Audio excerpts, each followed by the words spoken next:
Take Canada, for example. Not everybody welcomes it.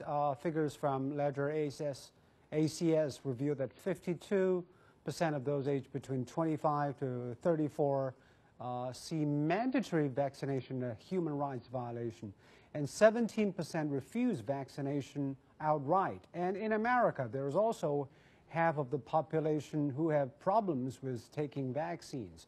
What is your thoughts on this, Alan? Well, I'm going to speak from a very personal point of view. I grew up in Swaziland in southern Africa.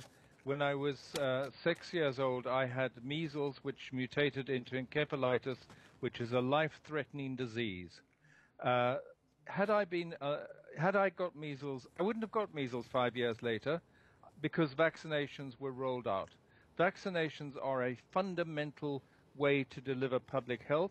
And I know that there are people out there, some of whom have reasonably good reason to object to this, but most of them, I'm afraid, I think are just a bit loopy, as we say in English. They react to this. So the question you ask me is, should we make it mandatory?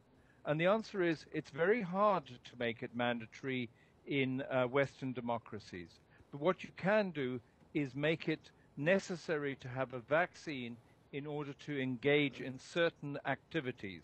So, for example, we could insist that you have to have a vaccination certificate before you come into the country or before you cross borders. We could insist that you have a vaccination before you enroll in school. And that is not common around the world, and that is about putting public health ahead of individual rights. And I think that that is appropriate in this setting.